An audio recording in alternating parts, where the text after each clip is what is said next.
चलिए आज बात करते हैं भक्ति के अलग अलग रंगों की। मतलब परमानंद दास जी के नजरिए से देखें तो कुछ खास बातें सामने आती हैं। हाँ, हमारे पास उनके कुछ पद हैं जहां वो नवदा भक्ति जो 9 प्रकार की भक्ति है, और एक और क्या कहते हैं प्रेम लक्षणा भक्ति या गोपी प्रेम, उसकी बात करते हैं जी। और उनकी एक लाइन है, ताते दसदा भक्ति भली। अब ये सुनने में आता है कि भक्ति 9 तरह की है, नवधा। तो फिर ये 10वीं कौन सी है जो उनसे भी भली? इसी गुत्थी को आज थोड़ा समझने की कोशिश करते हैं। हमारे स्रोत परमानंद दास जी के पद ही हैं। बिल्कुल बिल्कुल, परमानंद दास जी पहले नवदा भक्ति का जिक्र तो करते ही हैं, और स्रोत यूं समझिए इसे कर्म प्रधान मानते हैं। कर्म प्रधान मतलब जिसमें कुछ करना होता है, कोई क्रिया, कोई विधि। हाँ बिल्कुल, कुछ करने पर जोर है। ईश्वर से जुड़ने के ये 9 तरीके हैं, 9 रास्ते हैं जो स्थापित है।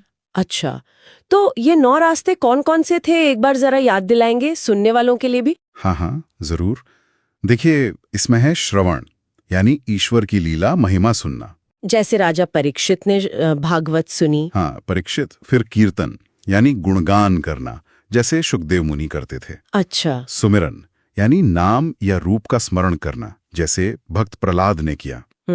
फिर पद सेवन, चरणों की सेवा, जैसे लक्ष्मी जी करती हैं विष्णु जी की। जी। अर्चन है, यानी मूर्ति या प्रतीक की पूजा करना, राजा पृथु का उदाहरण दिया जाता है। ठीक है। बंधन, यानी स्तुति करना, प्रार्थना करना, जैसे अक्रूर जी ने की। अक्रूर जी। हाँ। फिर दास्य भाव, यानी सेवक बन जाना, जैसे हनुमान जी। हाँ। सख्य भाव, मित्र की तरह, जैसे अर्जुन। हाँ, हनुमान जी और अर्जुन ये तो बहुत प्रसिद्ध उदाहरण है। जी। और आखिर में आत्मनिवेदन, मतलब अपना सब कुछ ईश्वर को सौंप देना, जैसे राजा बलि ने किया। अच्छा। तो इन सब ने इन्हीं अलग अलग रास्तों से ईश्वर को पाया।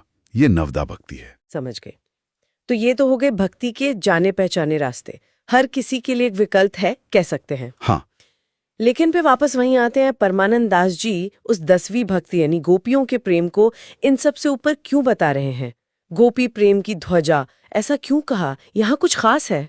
हाँ, और यहीं पर मतलब परमानंद दास जी का असली जोर है। वो नवधा भक्ति को कर्म या क्रिया आधारित बताते हैं, जैसा हमने कहा जी। लेकिन गोपियों की भक्ति, जिसे प्रेम लक्षणा भक्ति भी कहा, वो सीधे सीधे दिल के भाव पर आधारित है, भाव प्रेम पर। भाव प्रेम। हाँ, इसमें विधि विधान से ज्यादा भावना की, उस जज्बे की प्रबलता है। तो मतलब इमोशन, फीलिंग, वो कर्म कांड से भी ज्यादा शक्तिशाली है परमानंद दास जी के हिसाब से। उनके शब्दों से तो ऐसा ही लगता है।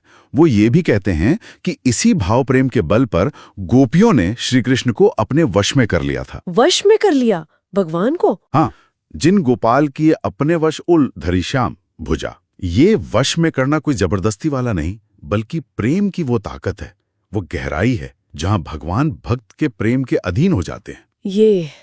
ये बहुत बड़ी बात है। वाकई, भगवान का भक्त के वश में हो जाना, ये तो भक्ति की एक बिल्कुल अलग ही ऊंचाई लगती है। सही। और शायद इसीलिए फिर बड़े बड़े ज्ञानी संत, उन्होंने भी गोपियों की इतनी प्रशंसा की है। बिल्कुल। परमानंद दास जी याद दिलाते हैं कि शुकदेव मुनि, व्यास जी, उद्धव जी जैसे महान संत और ज्ञानी भी गोपियों के प्रेम की सराहना करते नहीं थकते थे। अच्छा। हाँ, वो कहते हैं, शुक मुनि व्यास प्रशंसा कीनी, उद्धव संत सराही, और उन्हें भूरी भाग्य गोकुल की वनिता आति पुनीत भौमाही कहा गया। मतलब गोकुल की ये स्त्रियां परम भाग्यशाली हैं और इस संसार में अत्यंत पवित्र हैं। उनका प्रेम इतना शुद्ध, इतना गहरा था कि वो ज्ञानियों के लिए भी एक मिसाल बन गया। और इसी से जुड़ी हुई वो बात भी है शायद कि भक्ति के लिए कुल, जाति, जन्म ये सब मायने नहीं रखता। हाँ, ये एक और बहुत जरूरी बात परमानंद दास जी उठाते हैं। वो सीधा सवाल करते हैं, कहा भयो जो विप्र कुल जन्म्यो, जो हरि सुमिरन सेवा नाही। यानी अगर कोई ब्राह्मण कुल में भी जन्मा हो लेकिन हरि का सुमिरन या सेवा नहीं करता, तो उस ऊंचे कुल में जन्म लेने का क्या फायदा? सही बात है। उनके हिसाब से असली कुलीन, असली ऊंचे कुल का तो वही है जो भगवान के सम्मुख जाता है, उनकी भक्ति करता है। सोई कुलीन दास परमानंद, जो हरि सम्मुख थाई। अच्छा। और ये बात गोपियों के प्रेम के संदर्भ में सोचे तो और भी गहरी हो जाती है। उनकी सामाजिक पृष्ठभूमि चाहे जो भी रही हो, उनके उस भाव प्रेम ने, उस समर्पण ने उन्हें सबसे ऊंचा स्थान दिला दिया। तो अगर हम परमानंद दास जी की बात का एक सार निकालें, तो एक तरफ ये नवधा भक्ति है जो स्थापित है, जिसमें कर्म की प्रधानता है, और दूसरी तरफ ये गोपियों का भाव प्रेम है, जो नियमों से, क्रियाओं से परे है, सीधे दिल से निकलता है, और वो इसे सबसे ऊंचा मानते हैं। बिल्कुल सही समझा आपने। परमानंद दास जी नवधा भक्ति को नकार नहीं रहे हैं, वो उसके महत्व को जानते हैं, लेकिन हाँ, वो गोपियों के उस निश्चल, उस समर्पित, उस पूरी तरह से भावनात्मक प्रेम को एक अलग ही शिखर पर रखते हैं, सबसे ऊंचा। गोपी प्रेम की ध्वजा। जी, क्योंकि उसमें भाव ही सब कुछ है, कर्मकांड नहीं। वो भक्ति का एक बहुत सहज, एक स्वाभाविक रूप है। तो ये चर्चा हमें एक बहुत ही गहरे सवाल के पास छोड़ जाती है। क्या भक्ति का असली सार, उसका मर्म किसी विधि विधान या कर्मकांड में उतना है जितना कि दिल के उस गहरे, उस अनकहे और निर्मल प्रेम में है?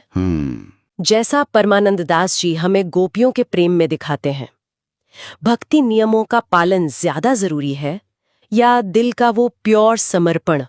ये सवाल परमानंद दास जी हमारे सोचने के लिए छोड़ गए हैं।